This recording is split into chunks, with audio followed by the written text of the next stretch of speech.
കലോത്സവ വേദിയിലെ നാടകവേദിയിൽ നിന്ന് പരാതികൾ ഉയരുകയാണ്. നാടക അവതരണത്തിൽ അനുയോജ്യമല്ല വേദി എന്നാണ് പ്രധാനമായും ഉയരുന്ന പരാതി. ഈ വേദിയിൽ നിന്നും അരഹ ഹർഷൻ തയ്യാറാക്കിയ ഒരു റിപ്പോർട്ട് നമുക്ക് കണ്ടിട്ട് വരാം. വേദി 11-ൽ നാടകം പുരോഗമിക്കുകയാണ്. നിറഞ്ഞ സദസ്സിന് മുന്നിലാണ് നാടകം നടക്കുന്നത്. ഇപ്പോൾ രണ്ടാമത്തെ നാടകമാണ് വേദി 11-ൽ നടക്കുന്നത്. ഗംഭീര പെർഫോമൻസ് ആണ് കുട്ടികൾ നടത്തുന്നത് എന്നുള്ളതാണ്.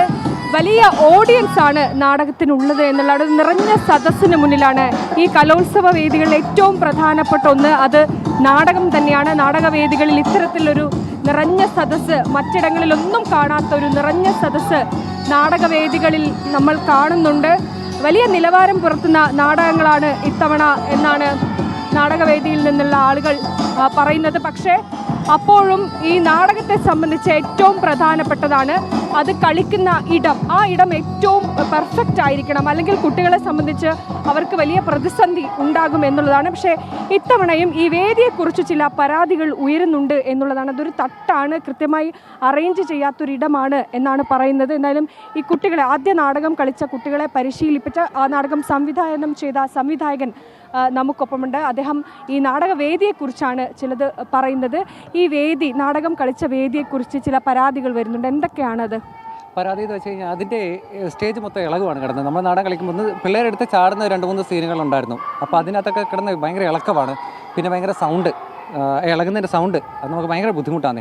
അത് ചെയ്യുന്നതിന് ഭയങ്കര ബുദ്ധിമുട്ട്. പിന്നെ അതുമല്ല ഇപ്പം തന്നെ ഞാൻ മാസ്ക് വെക്കാനായിട്ട് എടുക്കുമായിരുന്നു. അപ്പോൾ ക്യാമറ വന്നുകൊണ്ടാണ് നമ്മൾ വേണ്ടതെന്ന് വെച്ചത്. മൊത്തം പൊടിക്കാറ്റും അടിച്ച് കയറുവാണ് സ്റ്റേജിലേക്ക്. കഴിഞ്ഞ വർഷത്തെ സ്റ്റേജ് നല്ലതായിരുന്നു, ടാഗോർ തിയേറ്ററിലായിരുന്നു തിരുവനന്തപുരത്ത് കലോത്സവത്തിൽ. പക്ഷെ ഇപ്പോൾ നാടകത്തിന് ഒട്ടും അനുയോജിക്കാത്ത ഒരു സ്റ്റേജാണ് തന്നിരിക്കുന്നത്.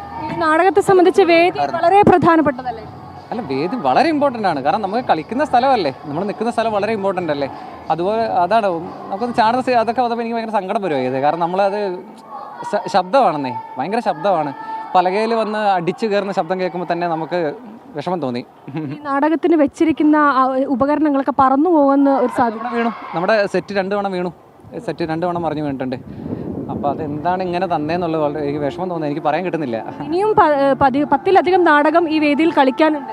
അല്ല, നമ്മുടെ അതായത് ഫസ്റ്റ് കളിച്ചത്, ഇപ്പോൾ സെക്കൻഡ് നടന്നുകൊണ്ടിരിക്കുന്നത്. തുടങ്ങി തന്നെ 10:15-നാണ്. 10:15-നാണ് തുടങ്ങി. 9 മണിയാണ് പറഞ്ഞത്, 10:15 തുടങ്ങി. അത് കുഴപ്പമില്ല, അതൊക്കെ സമയം നമുക്ക് കിട്ടിയല്ലോ. പക്ഷേ 18ഓളം നാടകങ്ങൾ ഇനിയും വരുന്നുണ്ടല്ലോ മൊത്തം. അപ്പോൾ അതും വലിയ പ്രതിസന്ധിയിലേക്കായിരിക്കും. തീർച്ചയായും അത് കുറച്ചുകൂടെ കഴിയുമ്പോഴേക്ക് അത് എന്താ പറയുക, കുഞ്ഞുങ്ങളല്ലേ കളിക്കുന്നത്, നമ്മൾ അതിനൊരു മാന്യത കാണിക്കണ്ടേ. അത് മോശമായിപ്പോയി എന്ന് പറയുന്നതിനകത്ത് എനിക്ക് വിഷമമായി. നമ്മുടെ നാടകം കളിച്ചപ്പോൾ തന്നെ 2 തവണ സെറ്റ് മറിഞ്ഞു പോയെന്നേ. അത് തന്നെ വിഷമമായി. അത് ഇളകിയിട്ട് മറിഞ്ഞു പോയത്. അവർ ചാടുന്ന സീനുണ്ടായിരുന്നു. ചാടുന്ന സീനിൻ്റെ സമയത്താണ് ഒന്ന് പോയത്. ഒരെണ്ണം അവർ ഇത് വലിച്ചെടുക്കുന്ന സമയത്തുമാണ് ഇത് ഇളകുക കിടന്ന് ചാടുമ്പോഴൊക്കെ. ശബ്ദമായിരുന്നു ഭയങ്കര. പിന്നെ വീഡിയോ എടുത്ത് വെച്ചേക്കുക, എന്താ ചെയ്യുക എനിക്കറിയില്ല.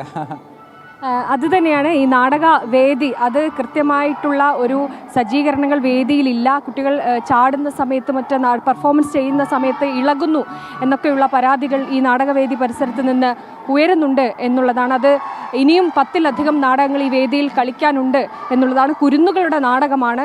എന്തായാലും ഈ വേദി നാടകത്തെ സംബന്ധിച്ച് ഏറ്റവും പ്രധാനപ്പെട്ട ഒന്നുകൂടിയാണ്. ക്യാമറമാൻ മനുവിനൊപ്പം അനഘ ഹർഷൻ, ജനം.